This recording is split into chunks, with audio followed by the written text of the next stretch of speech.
study the patterns of the universe. Advancement in the brain. Your mind. Talking about your life. Fundamental principles. Philosophy. What is and what is not true. Those who know themselves. Being better every single day.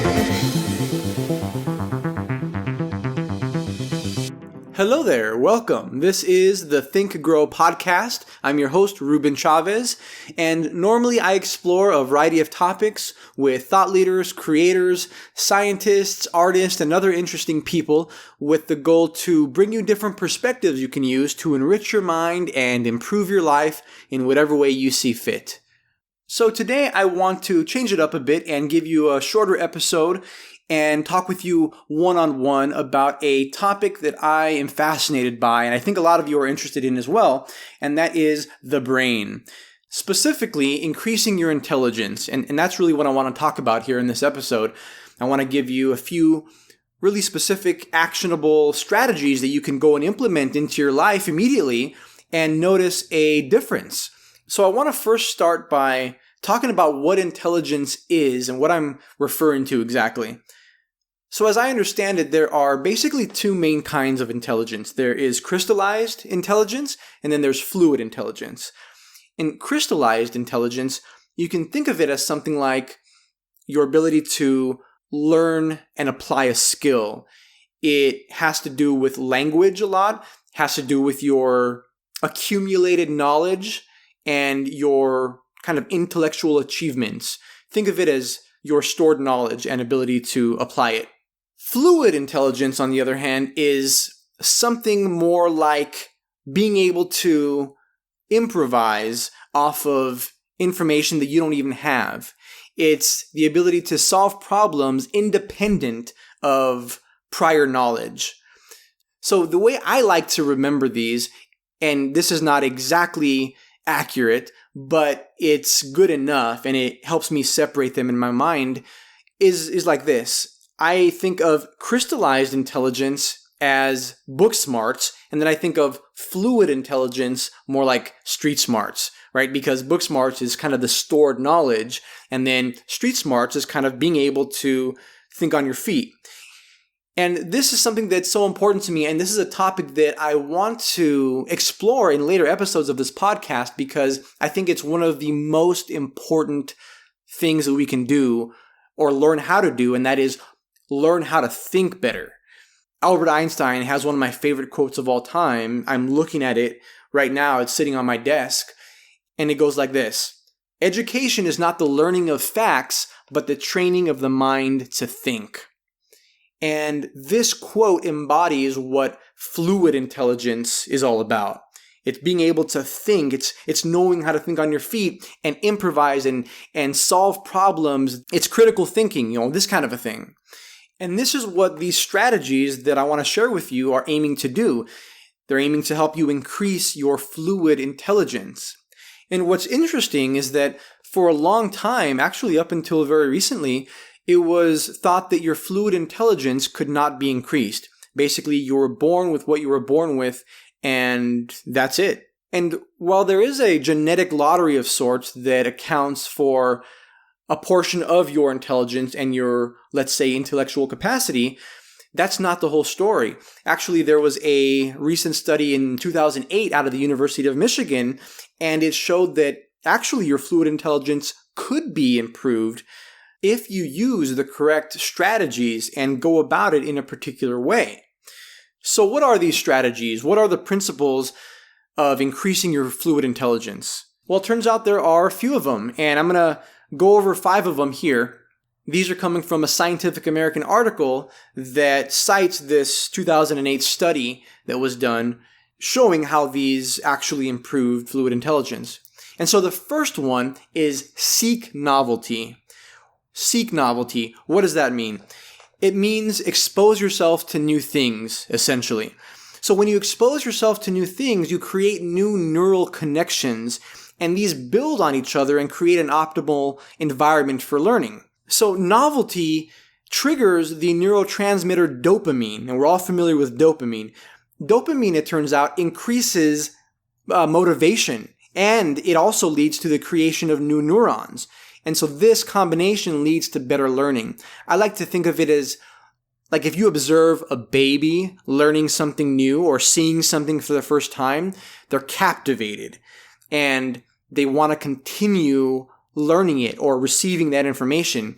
And it's kind of the same thing, if you can relate to this, learning a new subject. Like if you've ever been captivated by a new subject or gone down an internet rabbit hole on YouTube or something on some kind of new subject that you're just enthralled by, things are happening in your brain that are very conducive to learning. You're creating an optimal learning environment because A, you're motivated to learn it, and B, it's something new, so it's kind of like fertile soil for this new information to take root. At least that's how I like to think of it.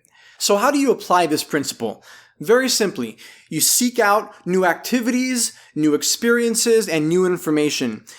Explore your curiosity. This is like a permission slip for you to learn new things and kind of give in to your curiosity. Learn a new instrument, take an art class, go to a museum, like learn a new subject. These are all things that will really help to increase those connections and trigger dopamine, which is a key factor in learning. Okay, so the second principle is challenge yourself. Challenge yourself. What does that mean? Well, it means that as you kind of seek out these new novel activities, some of them could start to get easier and more familiar, right? So let's say you take up a new instrument and then you learn how to play it really well. Your brain's not in that learning stage anymore. At some point, it becomes efficient and you're no longer challenging it. So this is one of the principles in increasing your fluid intelligence, and that is that you really have to stay on the edge of competence and incompetence, in a sense. Think of it like this. When you first learned how to drive a car, it was novel, right? Like it was something totally new and different that you had to learn how to do. You had to learn how to put in the clutch if it was a manual, and then shift, and then brake, and then simultaneously be looking around in your rearview mirror for cars on all sides of you, right? So there's all these things that you had to figure out how to do, and it was all very conscious.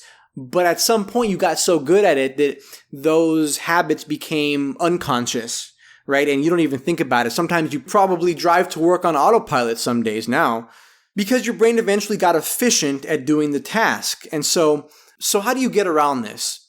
Okay, well, this is really how to apply the principle. And that is, as soon as you start to become proficient in something at some particular task or activity, then move on to the next one. Seek another novel activity, for example, or adjust the parameters of the activity to where it's more challenging for you. The goal is basically to always be challenged by what you're doing. If you can do it mindlessly, then you're not really maximizing your cognitive capability. And so this keeps your brain constantly making these new connections and creating an optimal environment for future learning. Something that I've been doing recently is doing Rubik's Cubes and other 3D puzzles that I can figure out and that I have to come up with solutions to. So those are really, really fun. And also I get new ones all the time so I can, change it up and always be challenging myself. Okay, what is the third thing you can do to increase your fluid intelligence? It is think creatively.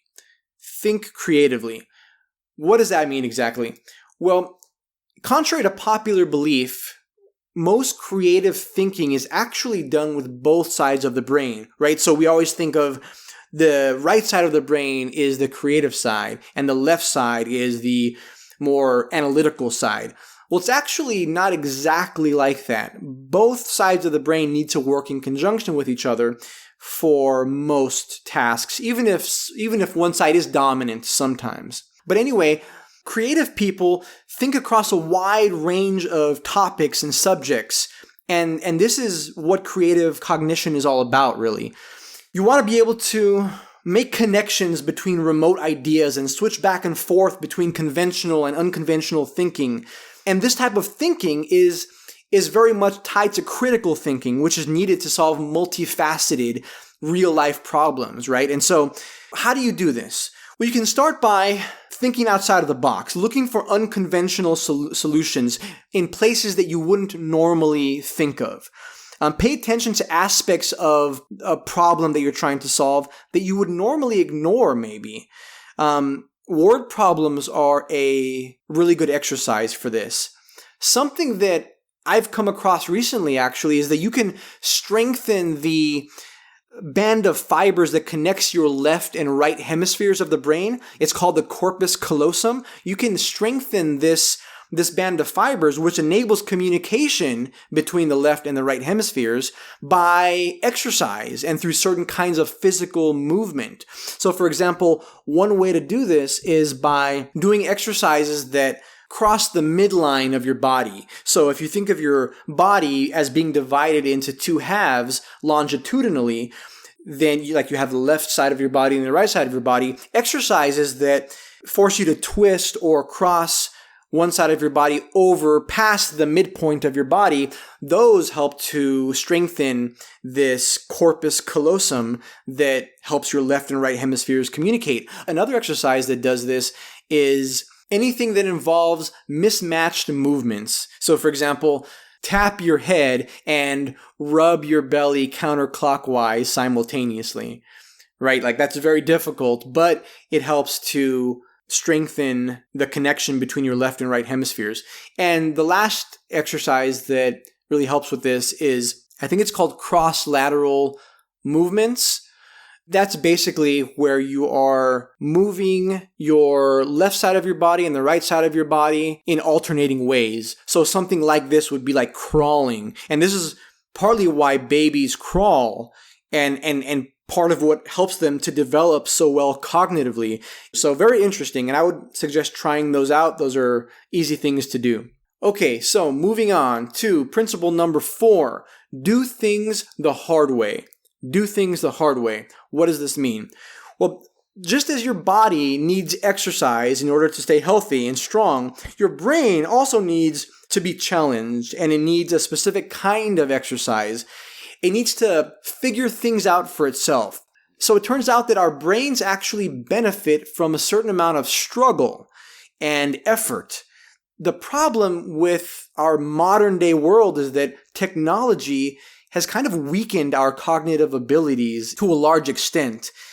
And, we have GPS, we have autocorrect, we have all of our phone numbers stored in our phones, right? So basically you want to go old school here. This is the principle of going old school. Things you can do to apply this principle. Use your memory instead of GPS. I will admit I overuse my GPS. This has really weakened my directional abilities. Also, Vanessa, my wife, is excellent with directions, and so I also rely on her sometimes too much. And so what I've been doing for the past year is not using my GPS and not having Vanessa help me with directions, and it has really, really improved my overall cognitive abilities. Navigating yourself in the world is something that human beings have had to do for almost all of our evolutionary history. We've had to figure out how to orient ourselves directionally, and this is something that our brain really needs to do and really is very helpful. And so I would just say, don't use GPS. Instead of using autocorrect, take the time to think of how to spell the word. Whatever, sound it out. Remember past instances where you used the word. That kind of a thing. Instead of relying on your calculator all the time to do simple math or even a little bit more complex math, do it in your head. Get out a piece of paper and go old school with it. So those are some tips there. Number 5, the last principle we're going to talk about here to increase your fluid intelligence is network. This is the social piece of the puzzle here. Expose yourself to a variety of people, right? Especially those with differing viewpoints and opinions. Humans are extremely social animals. This is how we've evolved. This is how we've come to dominate the planet, really. Our ability to cooperate with people in very intricate ways. So exercise your social muscles by getting around people who see the world differently than you do. This will give you an opportunity to see problems from a new perspective. It'll help you get insights that you couldn't think of yourself. I find that I also think very different thoughts when I'm talking with somebody, trying to explain my ideas or communicate my thoughts, as opposed to when I'm just living in my head or writing, thinking thoughts on my own. And so social interactions stimulate my brain in very specific ways, and I think that's true just in general, that social interactions can help to increase your emotional intelligence also, your awareness of your emotions in yourself and in others. And so this is just an all-around beneficial thing to do for your brain. How do you apply this principle? Go talk to people. Get out there, join a social activity or maybe a mastermind group of some sort. Get out of the house, talk to other people. This doesn't necessarily mean you have to be an extrovert or the life of the party. I'm an introvert by nature, and I mean that technically, like psychologically, my profile, my tendencies are introverted. I don't gain energy from large groups of people, but you don't have to necessarily be around large groups of people. You can talk one-on-one with someone. Call a friend, right? Make a new connection. Talk with them about your ideas. Ask about what's going on in their life. Something I've done recently is start this podcast because I want to talk with more people, and it has enabled me to talk with people in a different setting than I normally would, and that has definitely had an effect on my, I think, overall cognitive abilities and hopefully fluid intelligence. So that is the last tip I will leave you with. I hope this was helpful for you guys. Let me know if you liked it and if you want me to do more episodes like this. I know I was a little bit all over the place here. I didn't have a lot written down. I really just wanted to kind of go off the cuff. So I hope you enjoyed it. It'd be awesome if you left me a review letting me know what your main takeaway from this episode was. So I'll leave you to do that. Thank you for listening, and I'll see you next time.